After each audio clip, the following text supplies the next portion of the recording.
gone 6:30 a.m. here at Namutoni campsite in the Pan National Park. We're probably going to get going around 8 a.m. but first some coffee. Not going to be a particularly interesting drive, but our destination today is going to be quite different. We're heading to the Caprivi strip, which is a very sort of unique part of Namibia for many reasons, which we'll all explain later, and that should be a lot of fun. Till my time is done. Packing up camp is never fun, but the excitement of getting back on the road and moving to a new location keeps us motivated and energized enough to repeat the slog day after day, and teamwork makes it even more bearable.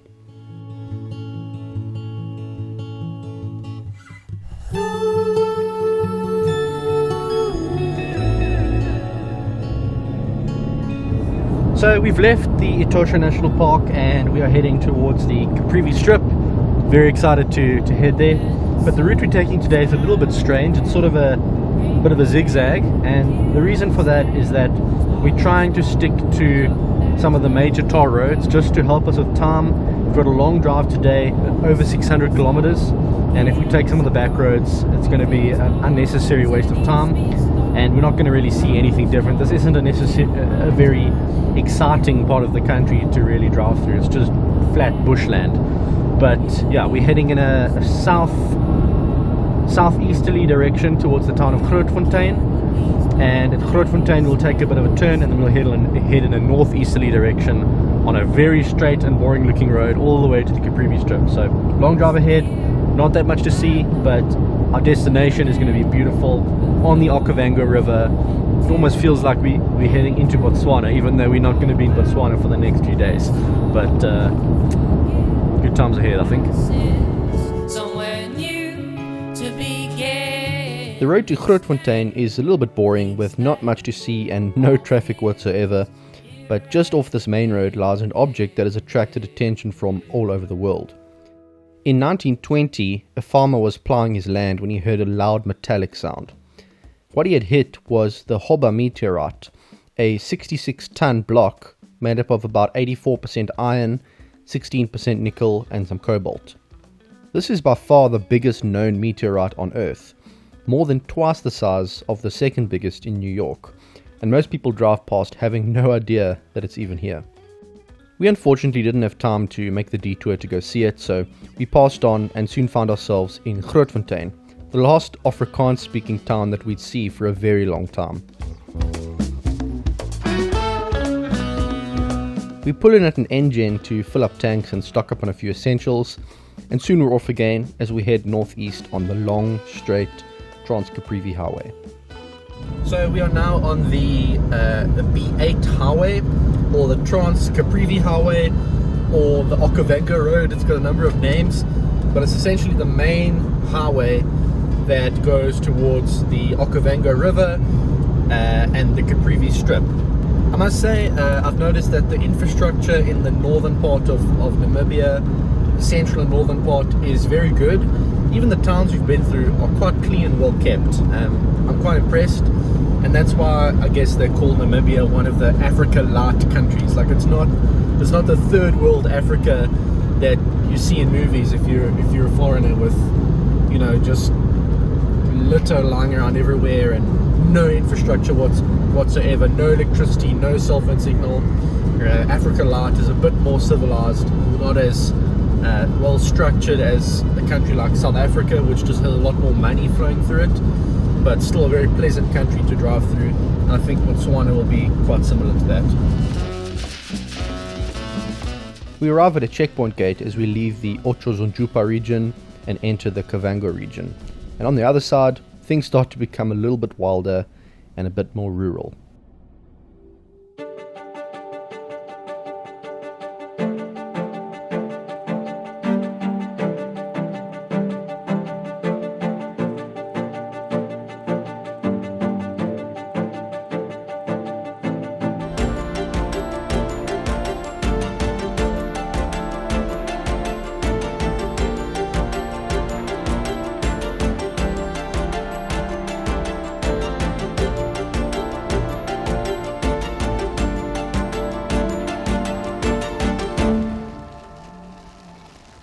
There's only so much of the long straight road that we can take, and when we find a shaded spot to pull over and make some lunch, we grab the opportunity.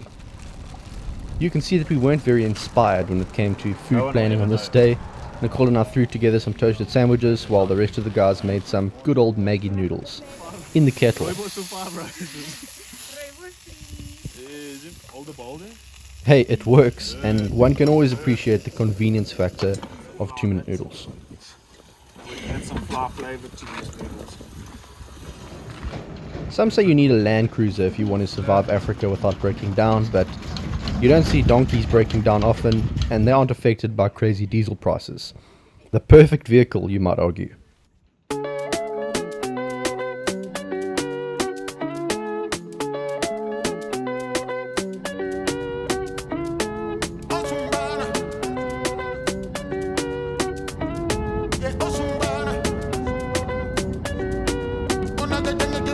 This was the first time on our whole trip that we'd actually passed a rural settlement. Every town we'd passed so far had clearly had strong European influence, but every hint of colonialism was now gone, as we started passing small tribal settlements comprising of a group of huts inside a square fence. I couldn't find much information about these people, other than the fact that they speak a language called Kwangali. Slowly but surely, the smaller bushes began to be replaced with larger trees as we neared the mighty Okavango River, and on the banks of the river, right on the border with Angola, we entered the town of Rundu, home to about 65,000 people. Northern Namibia is far more populated than southern Namibia, thanks to the fresh water sources that enable communities to survive. However, these areas are also far poorer than some of the towns and cities further south. Compare what you're seeing here to some of the small German-looking towns we passed through in southern Namibia, or the coastal cities, and the difference is stark.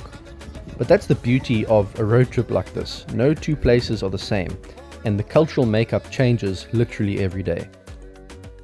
At Rundu, we turn due east and follow the Okavango River right to the entrance of the Caprivi Strip. I'll talk a bit more about the Caprivi Strip in a later episode. There's a story behind why these borders were drawn up so strangely, but as you can see from these images, the Caprivi Strip is green with big trees all around and plenty of animals.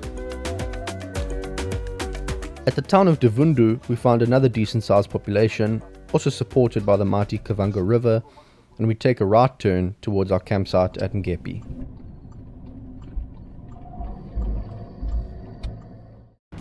The Okavango River forms much of the border between Namibia and Angola, but at this point it actually dips south, crossing through Namibia before entering Botswana, where it becomes the magnificent Okavango Delta. We'd be seeing some more of the Okavango Delta in a few days' time, but what makes this river unique is that it doesn't flow out to sea like most of the other rivers. It actually flows away from the sea and simply evaporates. And when we finally get our first glimpse of this legendary river, it's a great moment. Hey, and there's the Okavango River on the left. Nice. It's about time. Been waiting a while to see him. Are you gonna try catch a tiervis tonight? Certainly either tonight or tomorrow morning. Tomorrow RV, but gotta tick off the tiervis.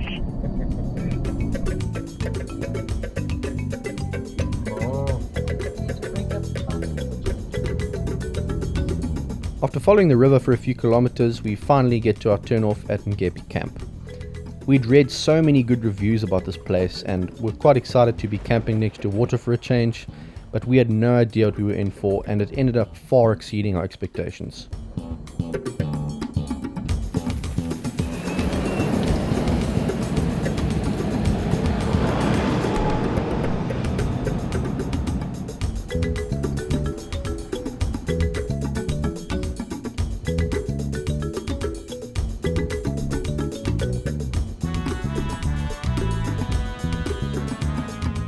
Before we even laid eyes on our campsite, we were blown away by Ngepi.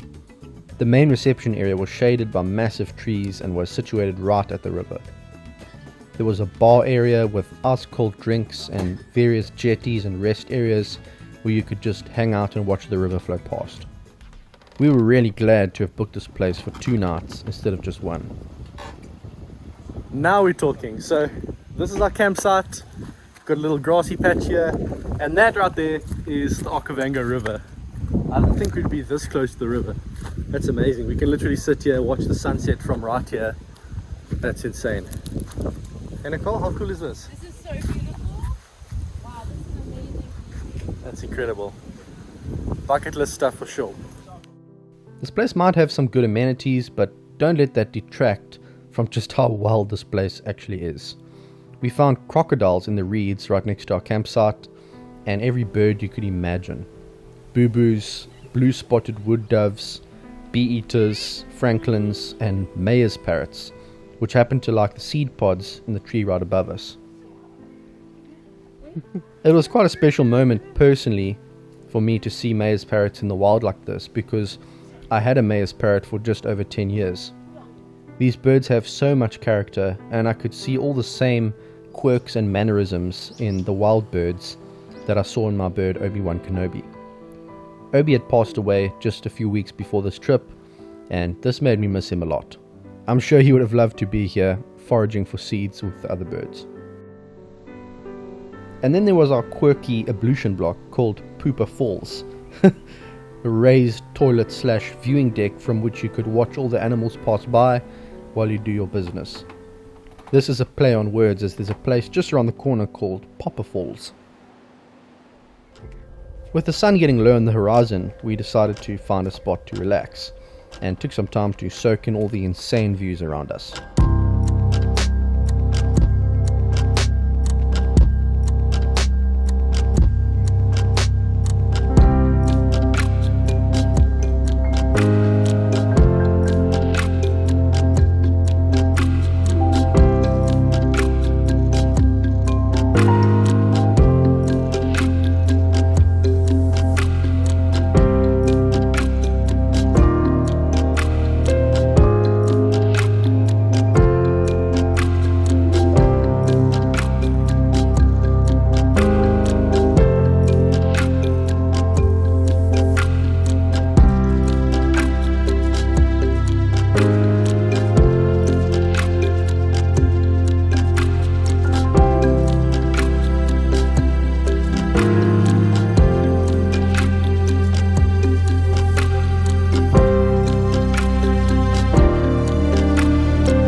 Well guys, we finally made it to the Caprivi strip, and man, what a complete change of scenery.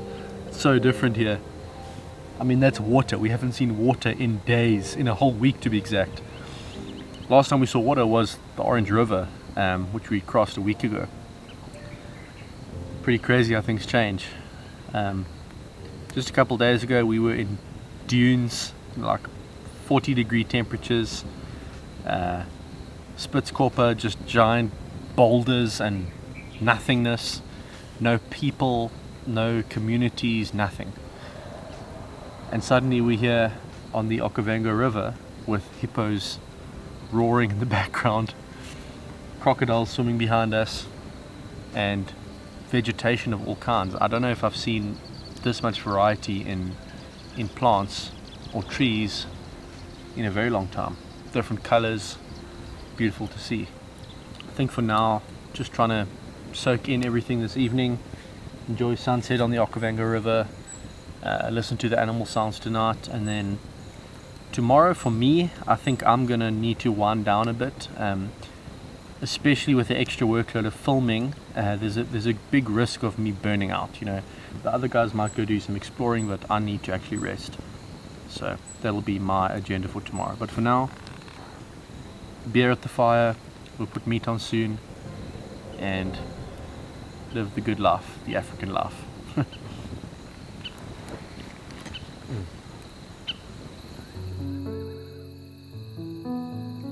If you had asked me before this trip if I thought I'd see the silhouette of a hippo yawning in the moonlight, I'd tell you that you've been watching too much National Geographic. But we actually saw this.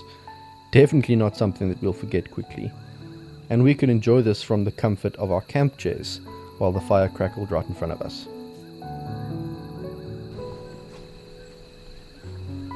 And the experiences just kept on coming. We saw some movement in the trees, and what do you know, a bush baby.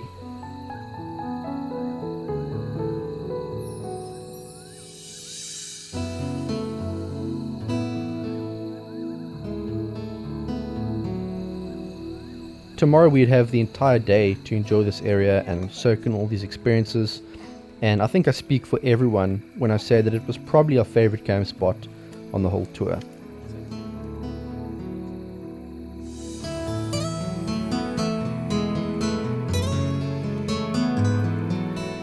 We enjoyed our supper with the massive full moon lighting up the whole river in front of us and the hippos roaring the whole night. That's how you wrap up another day in paradise.